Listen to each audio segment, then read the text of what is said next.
السلام عليكم واهلا بيكم في قناتي سويت وميت. النهارده هنعمل كده اكله حلوه قوي ومصريه جدا. انا ذات نفسي كده بحبها قوي، وهي رز معمر وصينيه بطاطس.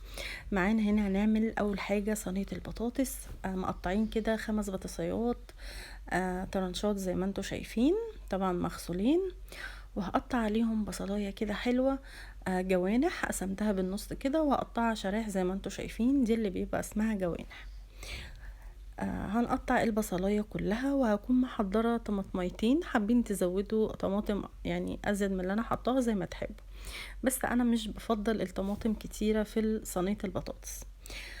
قطعنا كده الطماطم قطع صغيره، يا دوبك بس تعمل لي طعم ويعني تكسر اللون كده بتاع البطاطس. وهقطع معاهم كمان قرن فلفل سبايسي كده، بحب قوي الفلفل مع البطاطس. وبعد كده هحط عليهم رشة من الفلفل الاسود، وحطيت ورق لورا، وطبعا هنحط الملح. بحب كده احط كل حاجة في صينية البطاطس بالذات عن اي نوع من الاكل. يعني بنحط فيه كل حاجة حتى الملح.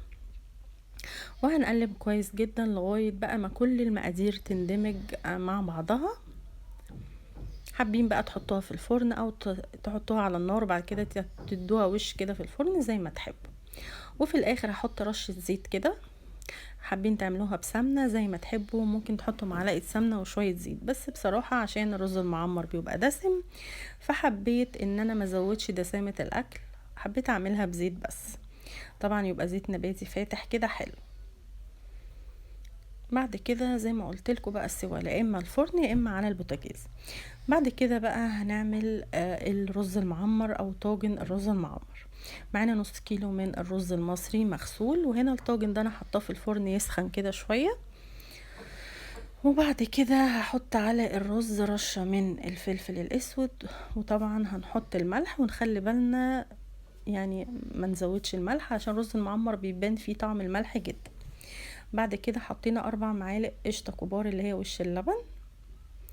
وبعد كده هنقلب بقى الرز كده مع القشطة كويس جدا لغاية ما القشطة كده تتوزع في الرز كله. وبعد كده هنحط شوية من الزيت علشان حبة الزيت دول هما اللي هيفلفلوا لي الرز. مش هحط السمنة دلوقتي الا بعد ما الرز يستوي، علشان لو حطينا السمنة الوش بتاع الرز المعمر هيبقى مقرمش، وانا حباه يبقى طري كده وحلو. هنحطه بقى هنحط عليه اللبن، نص كيلو لبن وحوالي نص كوباية من المية المغلية. واللبن طبعا يكون مغلي، ولازم ننزله سخن ونكون مشغلين الفرن عشان يخش على طول على الحرارة على طول عشان ما يبردش، وممكن كده الرز يعجن. هنشغل فوق وتحت علشان ناخد وش. ما عندكيش فوق وتحت بيشتغلوا مع بعض، هتشغلي الشوايه الاول، اول ما ياخد وش هتشغلي تحت على طول على درجة حرارة 200.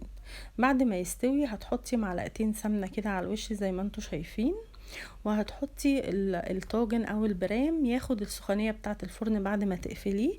يدوبك بس السمنة هتسيح في الرز، هتكوني يعني مش محتاجة حاجة تاني غير انك تقلبيه كده. لما تيجي تغرفي الرز هتلاقي السمنة بقى توزعت في الرز كله، واوريدي طبعا هو فيه قشطة ودسمة كمان.